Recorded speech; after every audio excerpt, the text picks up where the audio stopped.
Hi guys! Once again, welcome back muli sa ating munting channel, Chloe TV. Panibagong araw at panibagong reaction video na naman po ang ating pag-uusapan ngayon. Pero bago ang lahat, magandang araw po sa inyong lahat, magandang gabi. Saan sulok man kayo ng mundo ngayon, mag-ingat po kayo palagi. Tapos na po yung Christmas, kaya dito na po tayo sa New Year's.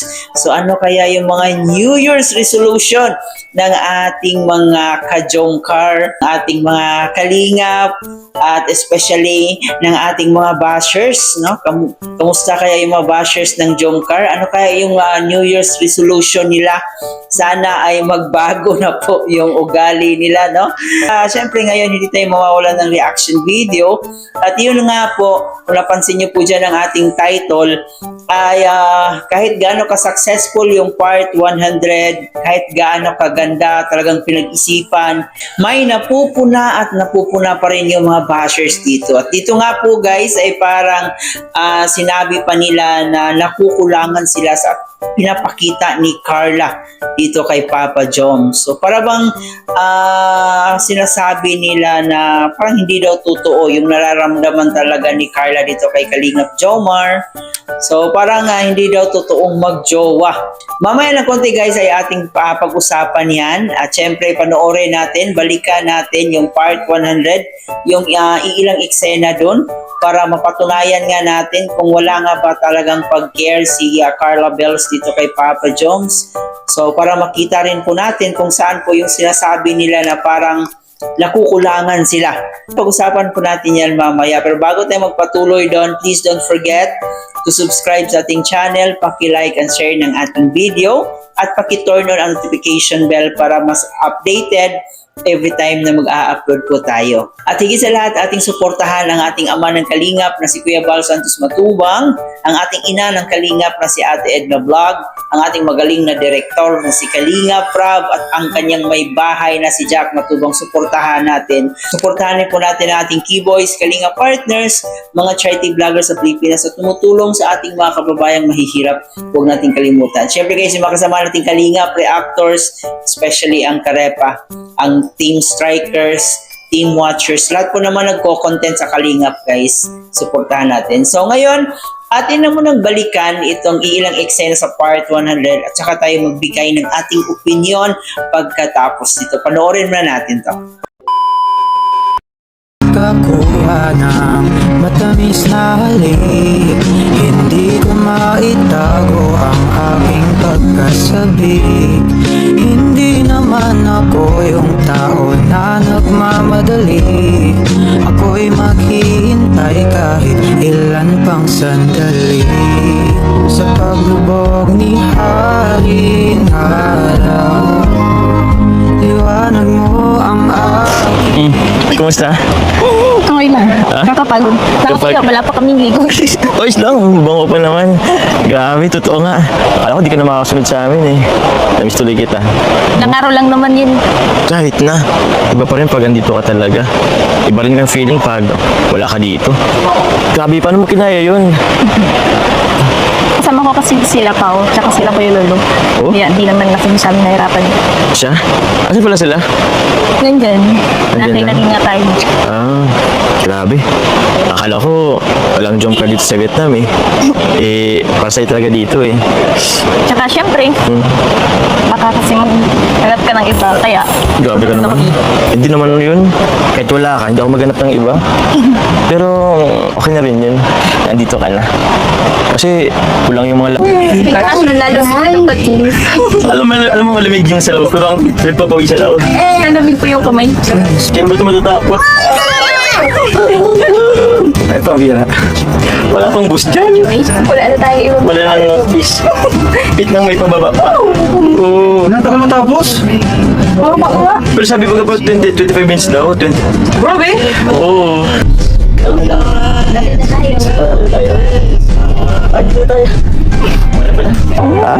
Sobrang ganda. Sobrang ganda. Akalain mo yun. Ang ilang bansa na ba natin to? Three. Una yung- International. International Yes. And thank you supporters. dito sa opportunity, sa experience, and syempre, kila Kuya Rab din. Kuya Rab. Kasi kung hindi naman dahil sa kanila, di ba? Kaya Hindi nga. natin mararanasan yung mga gantong bagay ngayon. Halos lahat nga nung maganda, international na ano, dahil lang sa Kalingap eh. Siyempre sa mga sponsor din naman. Pero pangilan na ba? Una, saan nga tayo una? Thailand. Pangalawa, kamakailan lang, Singapore. Akayin mo, last month lang yun. Tapos ngayon, pangatlo natin, Vietnam. Grabe. Sa 2 taon pa lang natin, nakatatlong bansa na agad tayo, no? Sana, bago tayong mapuntang bansa, ano? Ano pang bansa mapuntahan natin? Together. Forever.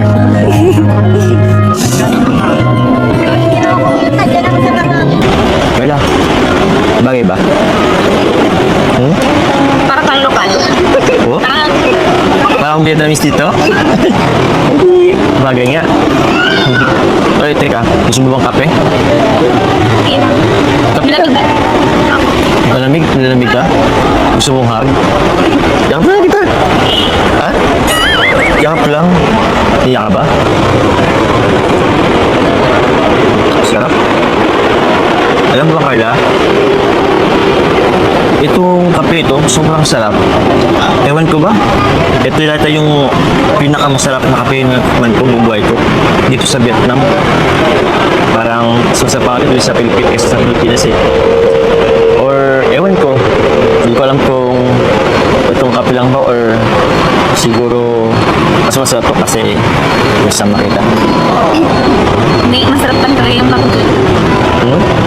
Sa bagay, sabi kasi ng tour guide natin dito, itong kape ang pinagmamalaki nilang gawa nila sa Vietnam.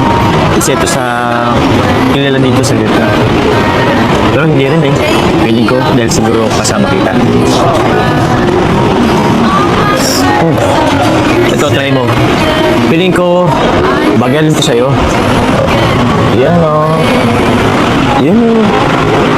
Para ka na rin talagang dito sa Vietnam. Para ka na rin lokal dito. Teka. Wait. Picture mo na kita. Para may pang bago. Para may bago naman akong pang wallpaper sa'yo. Ay, wait lang. Wait lang. Picture.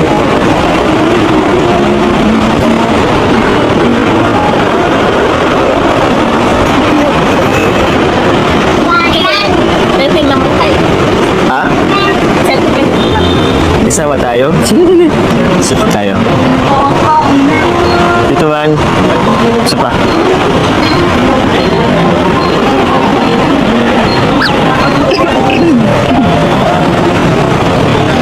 Ganda. O, ayan. May pang wallpaper na ako. Alam mo, Carla? Sorry nga pala. Kasi, nang dahil sa, alam mo na, nagkaroon tayo ng misunderstanding, nadadagdagan pa lang isipin mo. Di ba sinabi ko naman sa'yo na huwag mo na ako para isipin, tsaka hindi naman ako bata. Eh, hindi naman yung dahil dun eh. Nagiging extra careful lang ako kasi ayaw kitang mapahamak. Tsaka, huwag ka masyado rin magtitiwala sa mga kasama mo ha. So yun na nga po guys, nakita po natin yung pagtagpo ni Papa Joms at saka ni Carla doon sa Vietnam. Kasi alam naman po natin na huli si Carla sa pagpunta sa Vietnam. So dito nga po ay sinundo ni Papa Joms itong si Carla. So siguro dito nila nakita na parang nakukulangan sila sa pinapakita ni Carla kasi parang hindi ganun ka-showy itong si Carla. At siyempre alam naman po natin si Carla na sobrang mahiyain po yan. Noon pa man yan. So, hindi pa ba kayo nasanay na mahiyain talaga yan si Carla? At hindi talaga siya showy sa kanyang nararamdaman dito kay Kalingap Jomar. Kaya wag niyo pong sabihin na parang nakukulangan kayo na hanggang ngayon, ganun pa rin po yung pagtrato ni Carla dito kay Kalingap Jomar. Kung tutuusin guys, ay sobrang laki po ng pinagbago ni Carla no, kumpara dati at saka ngayon. Kasi noon parang hirap makapagsalita si Carla, hirap makipagkwentuhan sa kanyang mga kaibigan, no? So, kita nyo naman po dati na sobrang mahiyain talaga si Carla kumpara ngayon na nakakasabay na siya sa joke ni Papa Joms.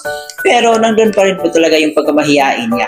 Masasabi talaga natin hindi showy si Carla sa kanyang nararamdaman dito kay Kalingap Jomar. Si Carla ay isang dalagang Pilipina, so wag po tayong mag-judge. So nakakaawa lang yung mga bashers natin kasi hindi sila makamove on. Hirap sila makamove on, guys. Hirap nila matanggap na naging successful na si Carla.